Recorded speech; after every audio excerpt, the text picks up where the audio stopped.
Dr. Dionis Isa Andres.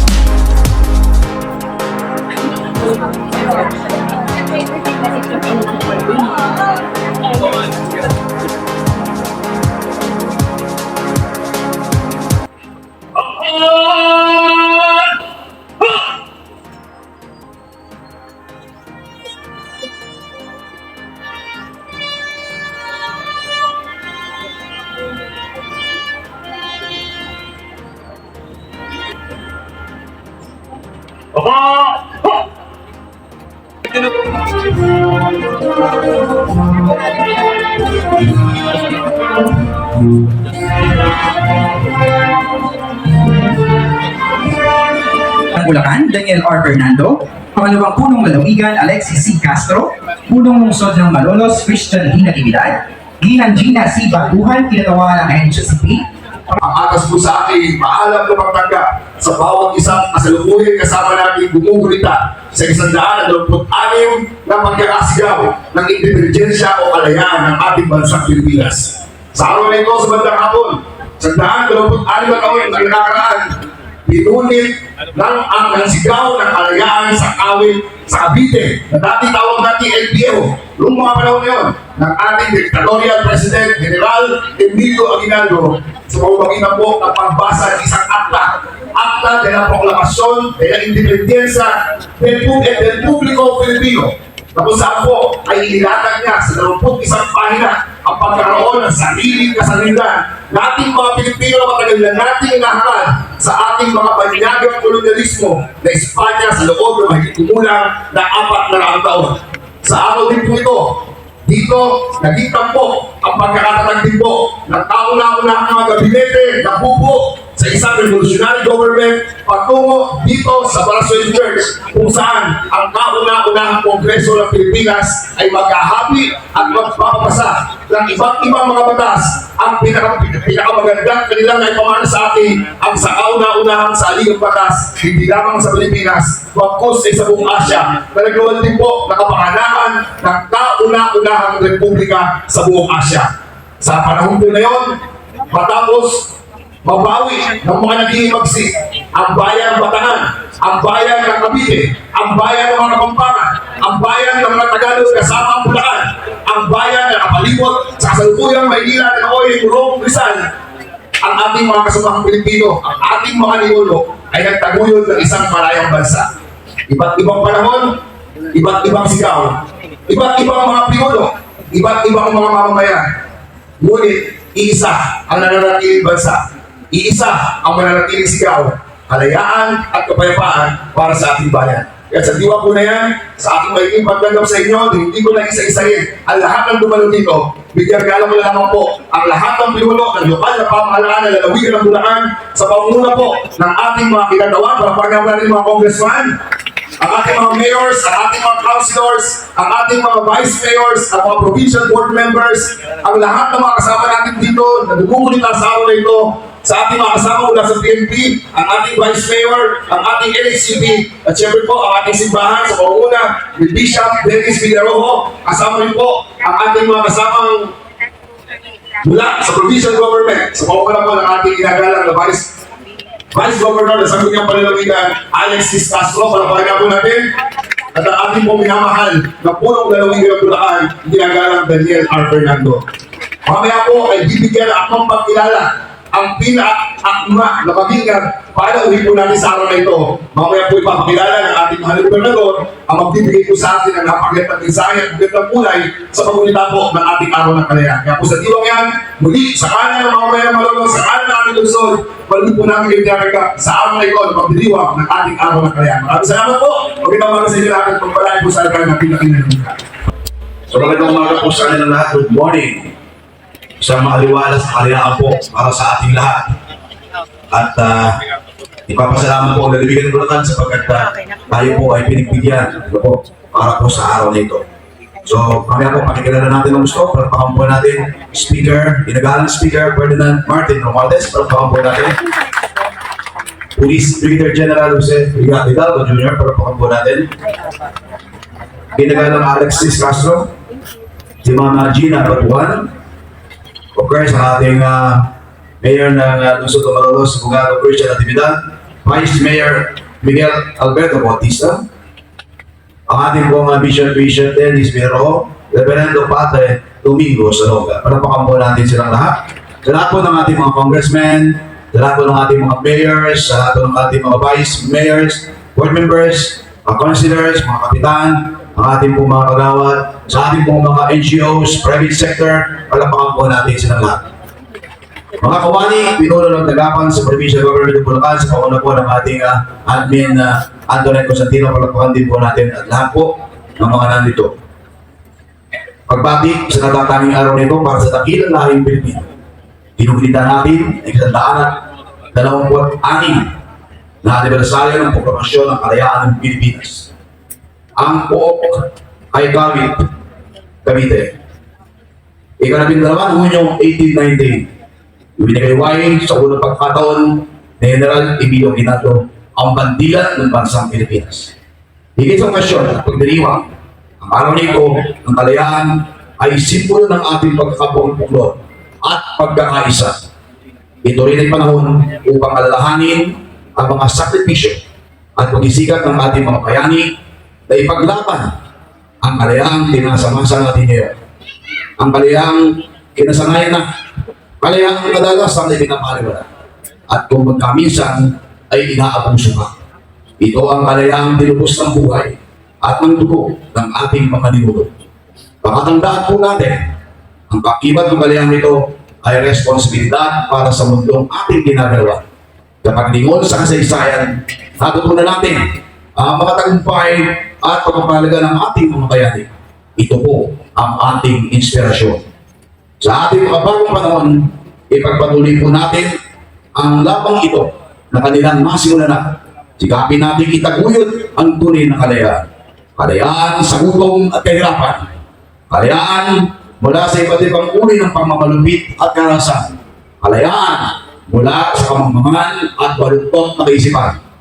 At sa huli, ulit-muli kong ipapaalala ang importansya ng pagkakaroon ng malasakit at pagdadamayan.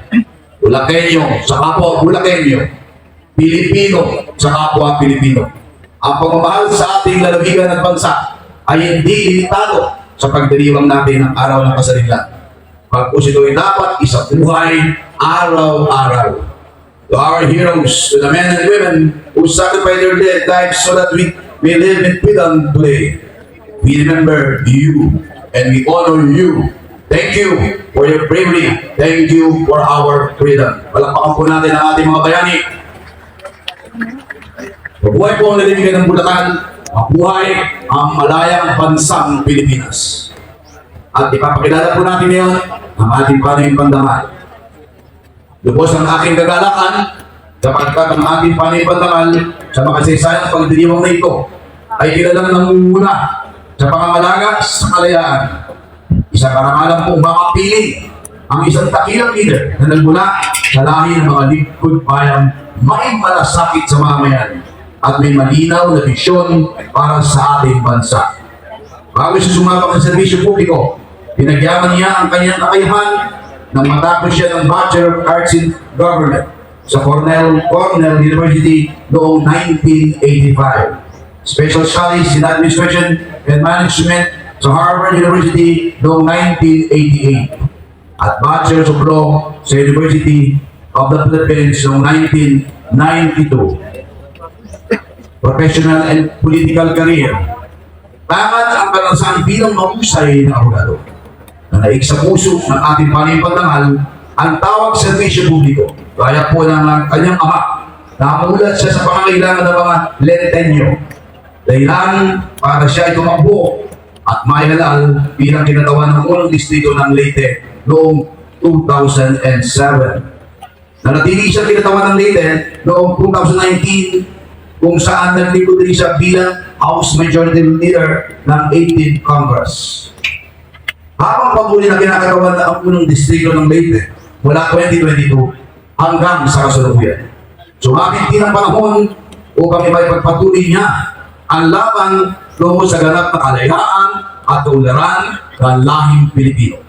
Ngayon, bilang House Speaker ng ika-11 na Kongreso ng Pilipinas, binibigyan tinig ng ating palipantangan ang mga boses ng mga Pilipino, lalo tigit sa karapatan sa kalusugan at maayos na hanap buhay.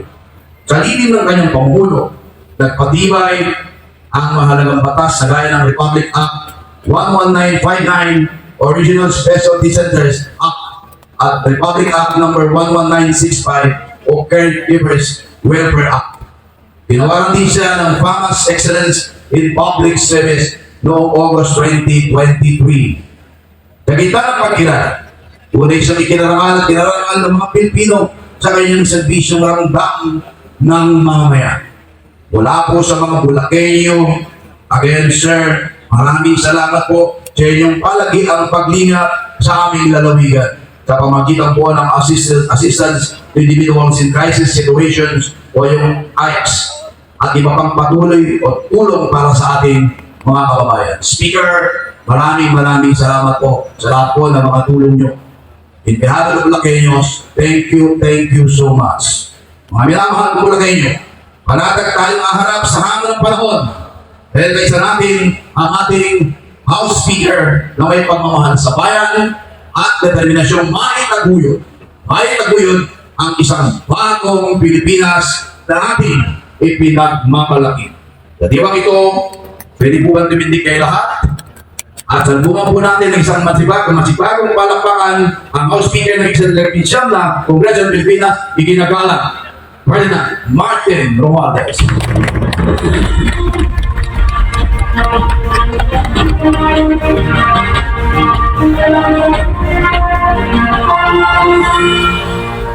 Maraming salamat po sa mga kayo lahat at isang maligayang ayan dito sa Malolos, sa Bulacan. Ito lang po, napasalamat din ako sa sakit dito sa Malolos at kilala sa akin ni Governor Daniel Fernando. Pero sa totoo lang po, hindi ko alam, tiga Bulacan rin ang speaker nyo. Ako po ay Martin Romualdez, yung lola ko po ay si Doña Remedios Trinidad. At sa totoo lang po, ngayon po lang nalaman na meron po rin dito sa ancestral home na sinabi Presidente dito sa Malolos na turado, bibisitan ko na mas madalas para makikilala mo ko na mas mabuti. Ang ating punong lalawigan Daniel Fernando, lalawigan ng Bulacan, ang pangalawang punong lalawigan Alex Castro ng lalawigan ng Bulacan. Ang ikagalang Danilo Domingo, pinagawa ng punong distrito ng Bulacan. Pinagawa na Lorna C. Silverio, pinagawa ng tatlong distrito ng Bulacan. Pinagawa na Linabel Ruth R. Pinerica, pinagawa ng 4 na distrito ng Bulacan. Pinagawa na Ambrosio C. Cruz Jr. Pinagawa ng 5 distrito ng Bulacan. Punong lungsod Christian Natividad ng lungsod ng Malolos. Pangalawang punong lungsod Miguel Alberto Bautista ng lungsod ng Malolos. Hinang Gina C. Batuan, kinagawa ng Pambansang Komisyon ng Pangkasaysayan ng Pilipinas.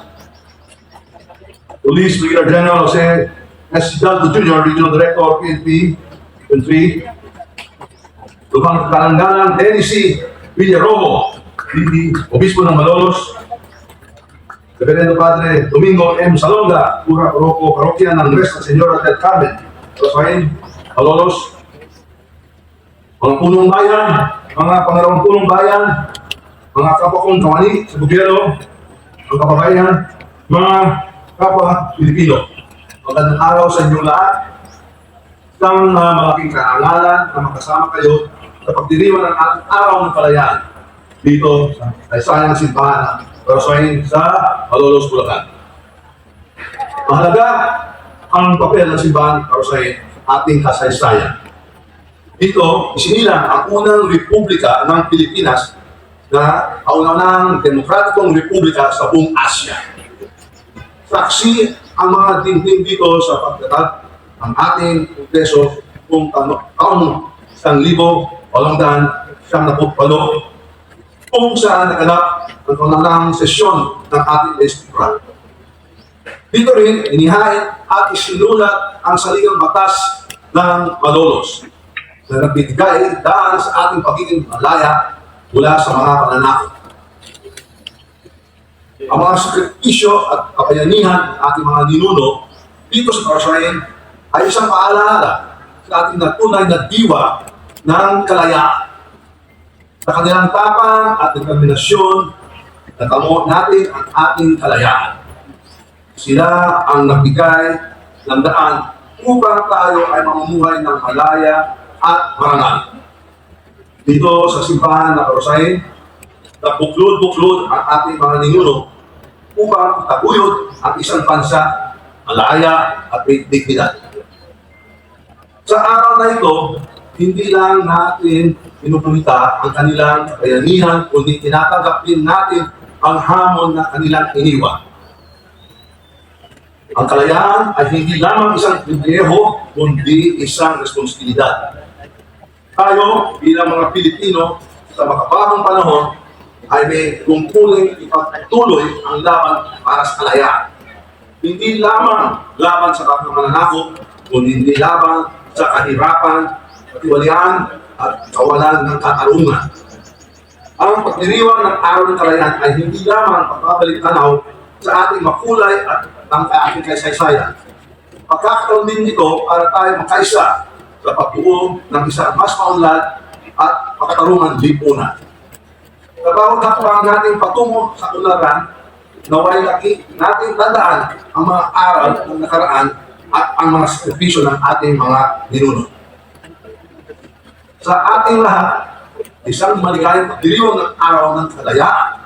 Naway patuloy tayong magsilbing inspirasyon sa isa't isa. Sama-sama natin itaguyod ang isang bansang tunay na malaya, makatarungan at maunlad. Mabuhay ang Malolos, mabuhay ang Bulacan, mabuhay ang sabayang Pilipinas. Maraming salamat. Maraming salamat po, Speaker Ferdinand Martin G. Romualdez, Pulungan ng mga kinagawan ng Pilipinas. Ating pong hinihiling sa ating panauhing pandangal na manatili sa gitnang bahagi ng ating entablado para sa paggagawad ng tibayan ng pagpapahalaga mula sa pamahalaang panalawigan ng Bulacan.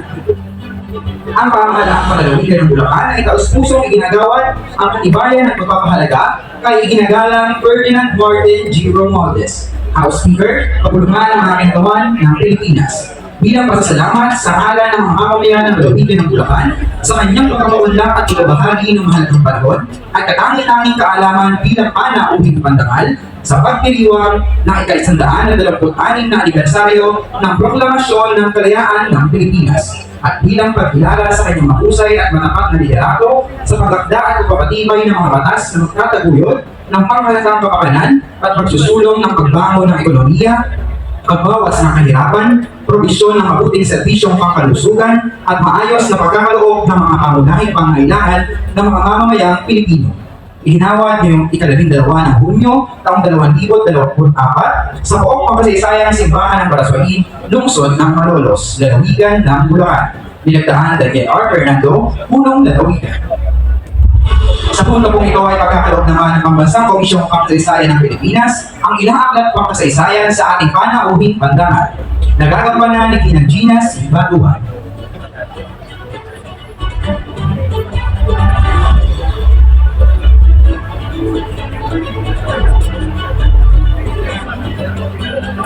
Gayon din po ay mag-aabot ng alaala ang lalawigan ng Bulacan sa pangunguna ni Gobernador Daniel R. Fernando.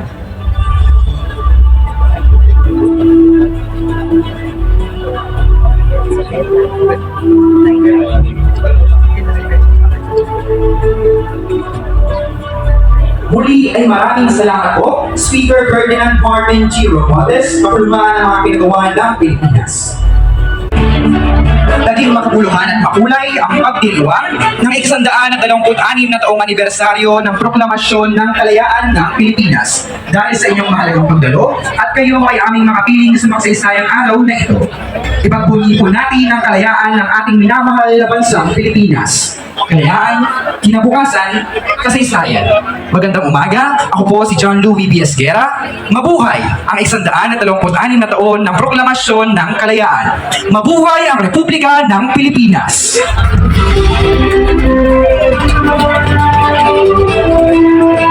Po ang mga mayor, vice mayors at sangguniang bayan at lungsod.